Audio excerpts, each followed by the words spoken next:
Over the next few minutes, you and I are going to talk about your 6-year-old humping the couch and what you can do about that. So welcome back to Sitting in the Car. I'm Sarah Sproul and I sit in the car each week answering a question to help you raise your confident and caring young person who respects themselves and the people around them. So my answer for the question this week comes from a value that underpins the whole evolved family method, which is behavior is communication, behavior is logical. So our children don't do things just to push our buttons or to bother us. There is always a reason of some type. So let's get into that now. Now, when a situation like this happens, a 6-year-old is humping the couch or their teddy or a pillow. I get this question all the time. There's nothing unusual about this in a sense that lots of kids do this. So what many parents would do when they have this question, and this is not a unique situation, lots of parents ask me this question, would be to feel anxious about the fact that their child is doing this. They're wondering if it's a sign of sexualization, if it means that there's something wrong with their child. They don't want to shame their kid, but at the same time, if a child is doing this in the lounge room and there are guests around, they want to make sure that they can move their child somewhere more private. And that all makes sense, right? Feeling unsure about what to do about a behavior, particularly related to genitals, makes sense because we haven't been taught the skills or even the attitude that this part of our child's body, their genitals and their sexual self, is just the same as their respiratory system, their bones and their muscles and their brain and their face and their eyes and their ears.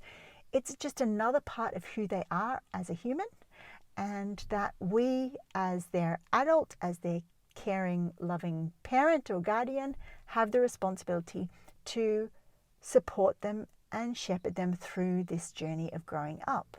So I've learnt that when parents feel anxious and unsure about this part of their child's growing up, that it's a sign they're courageous and yet tongue-tied parents still. This idea that they want to do the best, they know perhaps that when they were growing up there was shame and blame and embarrassment around things to do with the genitals, and they absolutely do not want that for their child, right? And you may be a parent like this. So there's no worries about being a courageous and tongue-tied parent, but what it's a sign of is that there is more information and support you need to move to the point where you can build an evolved communicating family, one that is able to speak openly about everything to do with being human and growing up, and speak in a way that builds deeper connection rather than causes shame and blame.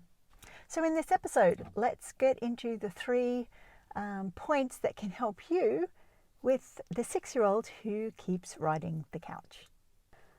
Point 1, a lot of parenting, particularly when it's our first child or our only child, a lot of parenting time and energy is spent working out if something is normal.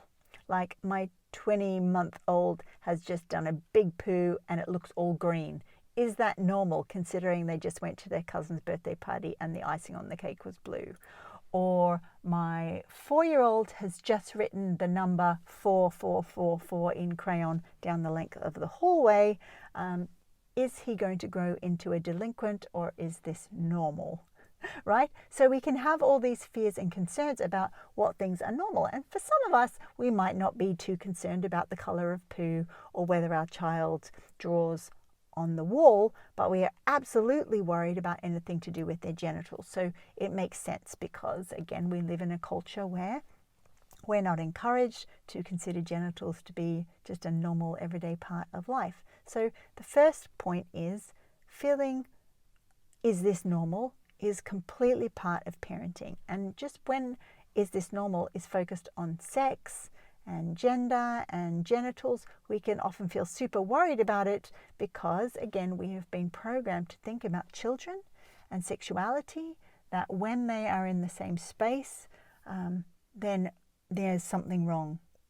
Because, particularly when we were growing up, any signs of being sexual as a child was deemed to be our innocence being damaged or broken.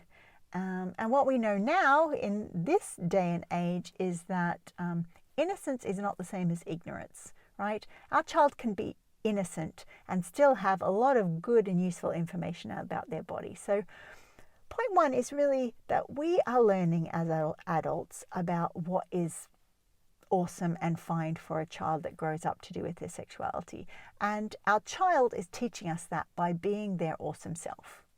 Point two, some children rub their genitals on a couch or a teddy or a pillow, and some children don't. It doesn't mean that the children who do it are broken or damaged in some way. It doesn't mean that at all.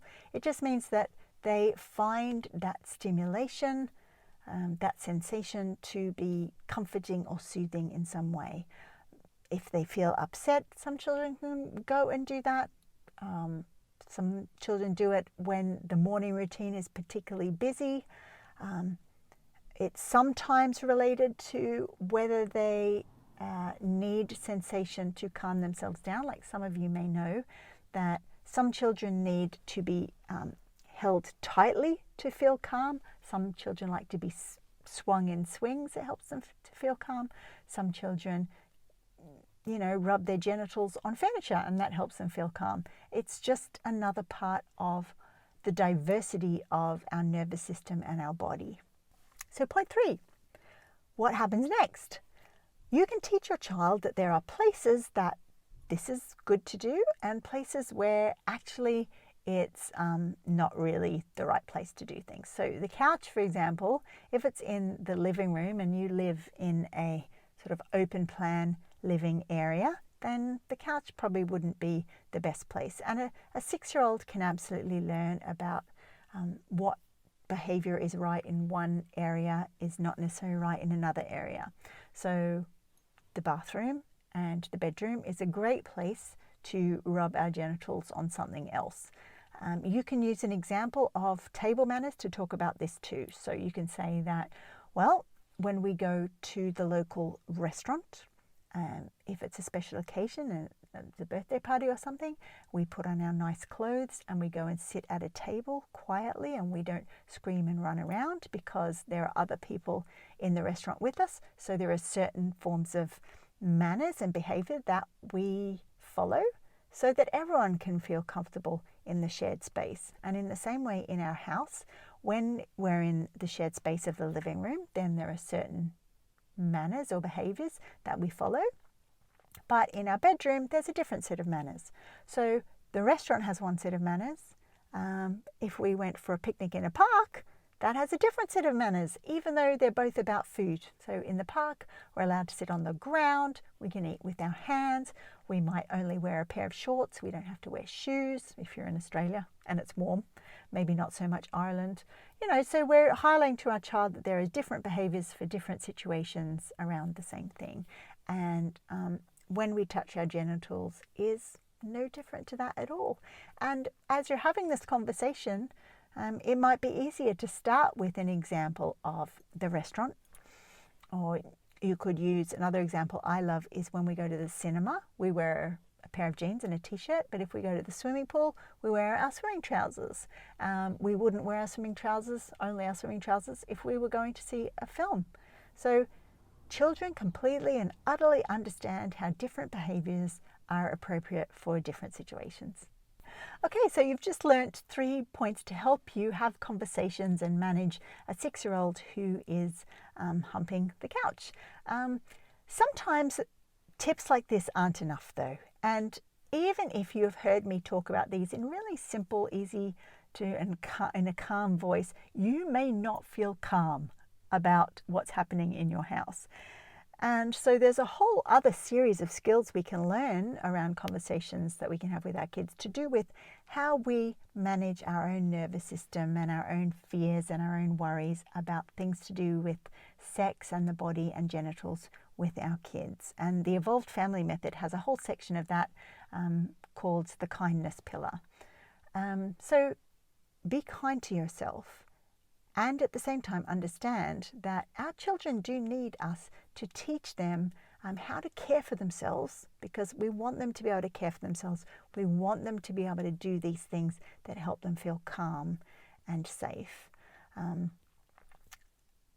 It takes effort on our part, particularly if we're raised or we live in a culture which doesn't help us have conversations about these sensitive things with our kids. So you're doing okay. We all do the best we can with the information we have at the time. But if you are noticing actually that this conversation is hard for you, then it might be time to reach out and get more help. And you can send me an email, hop into my DMs, put your name down for the wait list for the Evolve School when it opens next. And those are all good and useful ways of getting the support you need. Don't struggle on your own. You don't need to struggle on your own. And this is Sitting in a Car for another week, where I've answered a question to help you raise your confident and caring young person to respect themselves and the people around them, and at the same time, do it hopefully with less struggle, because struggle feels so hard, right? It's time to reach out for support if you need it. Bye for now. And welcome back. No, that's not what I meant to say. Hilarious. I'm Sarah Sproul, and I sit in a car each week helping you raise, what do I say again? In fact, we're just going to start this whole part again. Mateos, clip that out and we're going to do it differently.